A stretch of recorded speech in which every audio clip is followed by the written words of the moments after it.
आज का हमारा विषय है समकालीन कविता और उसके स्वरूप और विकास। देखिए, समकालीन कविता जो है मेनली जो है कि ये ये अपने दुख और दर्द को कविता के रूप से दिखाती है या फिर प्रदर्शित करती है। ठीक है, तो इसके बारे में जानते हैं हम लोग। समकालीन कविता को नई कविता के विद्रोही कविता भी कहा जाता है। समकालीन कविता का दावा है कि वह न तो भावना मात्र है, न कल्पना का अंतर का की आधार। मूलतः यह कविता विचारों के गहरे तनाव दबाव से विवश होकर रची जाती है। जीवन से उपजी स्थितियों का तनाव समकालीन कविता में इतना बढ़ गया कि कवि स्वयं से ही लड़कर लहूलुहान दिखाई देता है। उसकी कविता खुद से अपने परिवेश से मुठभेड़ करती कविता है। समकालीन कविता ने समकालीन कविता में चीन पाकिस्तान युद्ध की ध्वनि और गुर्राहट तथा लाल बहादुर शास्त्री, इंदिरा गांधी और उनके बाद के युग की चेतना का यथार्थ विस्फोट है। समकालीन कविता अपने परिवेशगत यथार्थ की ईमानदार अभिव्यक्ति है। इस युग के मनुष्य के भीतर बैठे बैठे संघर्ष, द्वंद्व, तनाव, आत्ममंथन, उत्पीड़न, शोषण से उत्पन्न दर्प, व्यंग, विद्रूप, टूटते हुए मूल्यों और गलते सपनों की चीख इस कविता की संवेदना के रेसे रेसे में बंधी हुई है।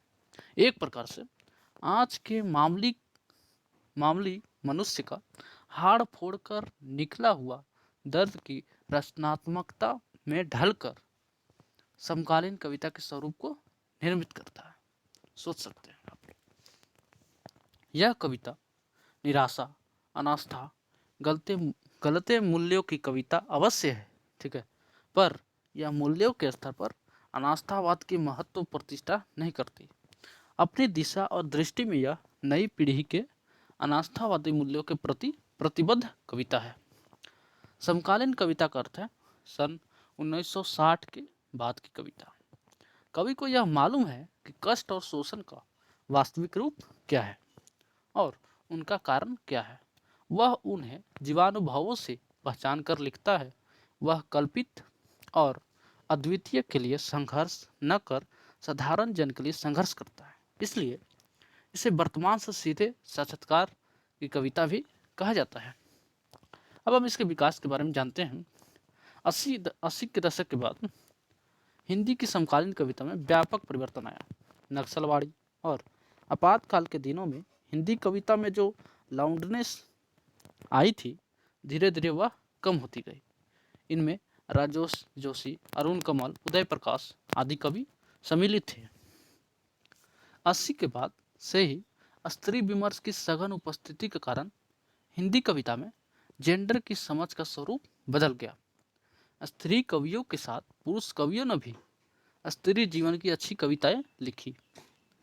90 के दशक के कवियों में भी राजनीतिक आग्रह के बावजूद लाउंडनेस नहीं दिखाई देती है। कुमार अंबुज, मदन कश्यप, विनोद दास, अनामिका आदि इस समय के कवि रहे।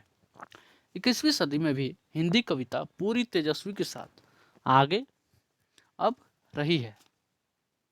समकालीन कविता के जो कविता थी, यह हमारी जमीन की जड़ों से फूटी कविता है, जिसमें जन जन के कंठ की व्यथा, कथा, आशा निराशा को वाणी मिली है। मानव की स्वतंत्रता को यह कविता बुनियादी मूल्य के रूप में अपनाती है और यही इसकी सार्थकता है। इस तरह हम लोग समकालीन कविता के स्वरूप और विकास के बारे में देख चुके हैं, जिसमें जिनकी कविताओं में इतना दर्द, दुख और पीड़ा का वर्णन है। इस तरह की कविताएं 1960 की बाद रची गई। इस तरह हमारा वाद विवाद समाप्त होता है। धन्यवाद।